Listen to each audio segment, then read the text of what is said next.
What is up, guys? This is Muddvain bringing you another video. I know it's just crazy. I'm putting out videos like crazy this week. I was planning to do some last week and I just got kind of tangled up with my own plans. Wife was out of town, things like that over the weekend. So here it is. This is a medic build I just built, I guess maybe a few weeks ago. 1.8.3 has been different to say the least.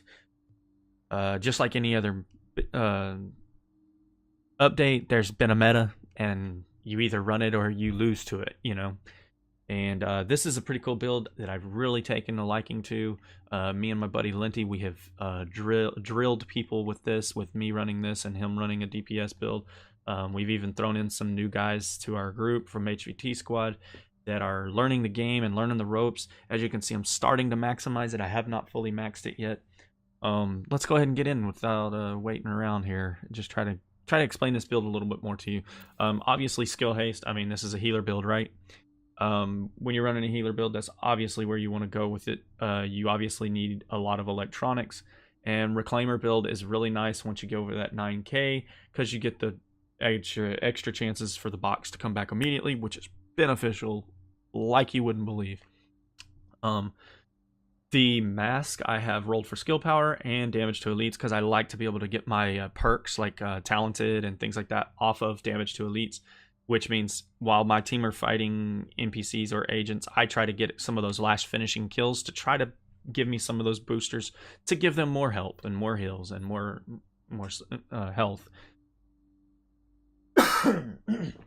Excuse me. And the reclaimer brace, the knee pad, I run skill power and electronics. I tried health on this for a while and I just didn't feel like I was getting the healing that I wanted, so I changed it. And as you can see, I have burn resist, damage to elites. The damage to elites is great. I do like it. Again, that gives me a chance to kill some of the NPCs that are around and help the team out while we're in the dark zone and they're fighting players, or we're going and clearing zones. It really is helpful.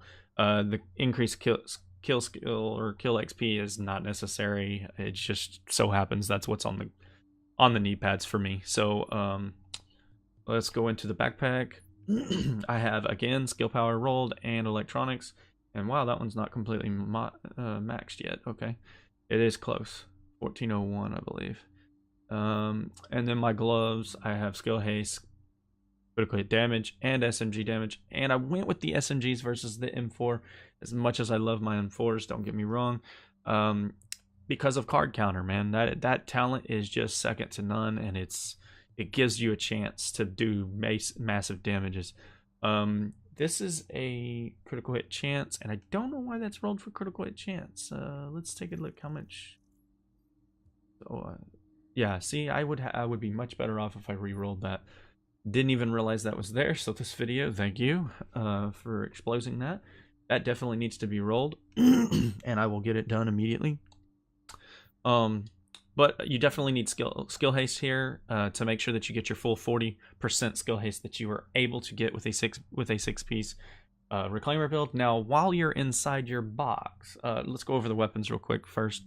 I am using my third house that I picked up. It is maxed, and it has self-preserve, which I'm trying to roll off. I'm trying to get something else, anything that I can use that's actually unlocked, but I have decent critical hit chance, so it's not the end of the world. Competent, which is super nice, and then obviously card counter.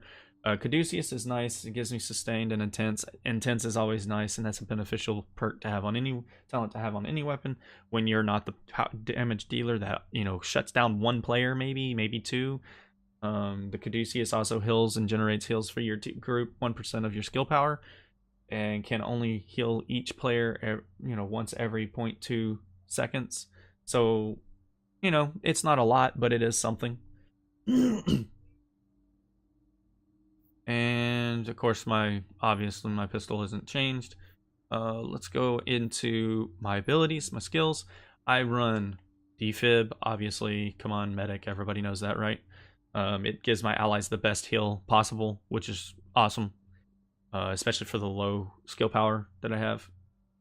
And then I am running the life support box. Now, naturally, as you know, I have all perks unlocked with this, obviously.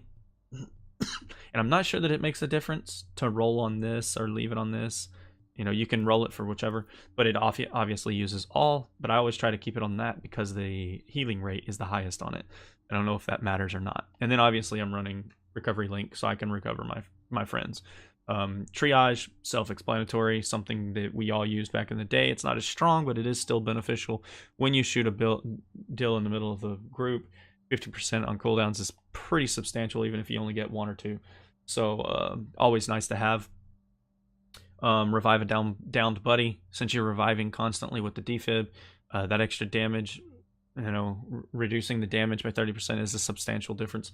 Critical hit save for myself to try to keep myself alive in bad situations is nice. Combat medic is always amazing. 40%. In a 20 millimeter or 20 meter section, not bad at all. So you can't go wrong there, right? Anyways, guys, this has been my medic build. No, it's not 100%, and obviously I got some things I need to look at apparently that I didn't realize. So we will get that fixed and get that figured out and situated, and we will go from there. I appreciate you guys watching. Hope this helps you build and put together your 6-piece. It is great for PvE. It's great for PvP. Make sure you use it DZ and in open world. Its use is unending. So just make sure you're running with a group because you're not going to do enough damage to kill nobody.